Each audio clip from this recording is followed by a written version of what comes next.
there's a word in our language which we think means something, but actually it's just a description of the word we want to say. And the reason it's a description of the word we want to say is because we're not allowed to say the actual word. And this isn't just a thing in English, this is in the Slavic languages and the Baltic languages as well as the Germanic languages. So why is there a word we cannot say?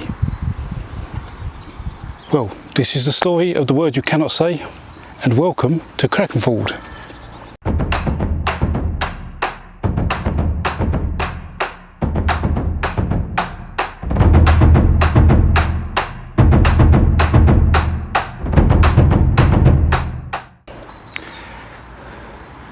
So languages evolve, and from Proto Indo-European, which was about 6,000 years ago, languages in Europe went into Slavic and Baltic and Germanic, and then more localized languages came from that.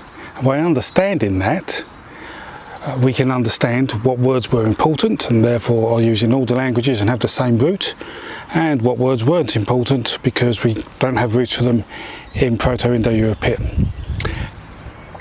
There are other words we can trace back to Proto-Indo-European, those around horse, wheel, axle, wagon, and that's because people who spoke Proto-Indo-European were the cultures that developed horse riding and being able to draw or have a horse-drawn wagon, and that made them particularly good farmers because they could stay with their flocks and herds rather than have to keep travelling back to villages, so they could farm over a larger landscape, and also make them better at war because they could travel faster.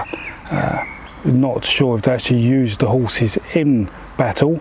A lot of cultures didn't. They used to ride to the battle, then get off their horses and fight. But yeah, so you can understand from seeing the roots of languages what's important. And so there's one word that is used in Proto-Indo-European that we don't have in Baltic or Germanic or Slavic languages. And that word is bear.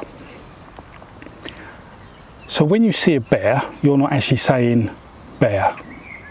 Well, you are saying bear, but bear isn't what you're actually saying. What you're saying is the word brown. But a bear is actually brown from the root of Germanic languages. So we say, look, there's a brown, and that's used, say, in other languages like Norwegian, where they say bjorn. So bjorn means brown. But the same is true, as I say, of other languages such as Slavic and Baltic, and we've got to ask ourselves why that is. And some academics believe it's because there was a cult around bears, and therefore they consider them some kind of sacred animal. And the other thought is that it could just be more of a superstition, that if you said the word bear, a bear would turn up and eat you. So, which one is more likely? Well, it's hard to tell. My view would be if it was actually a cult or a religious orientated thing, we would hear more stories about it.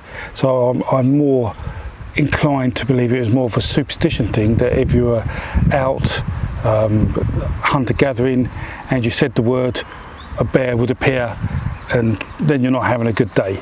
And if you're not familiar with how big and strong bears are, a European brown bear can stand up to 8 feet tall, weigh about 1,500 pounds, 700 kilos, and it's quite happy to attack you if it's hungry and start eating you alive once it knows you can't move.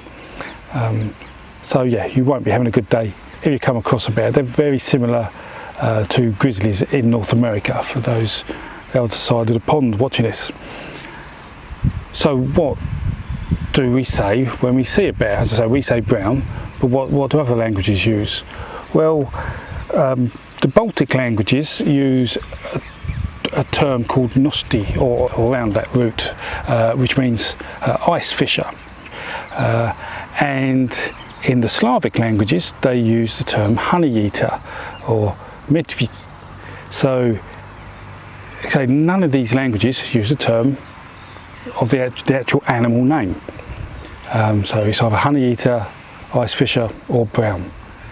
So What word did Proto Indo-Europeans use for bear? Well, they did have one, but we don't want a bear to turn up, so what I'll do is I'll just put it there. As you can see, it's quite hard to pronounce, and I'm not going to try. And there you go.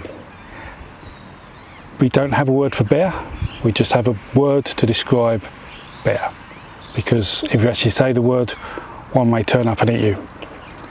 So as things are at the moment, as I record this, we want to stay safe, so please don't say the word. Stay well, and that was a story about the word we cannot say. This was Crecganford. Like and subscribe if you enjoyed that, and another video will be out soon. Thank you.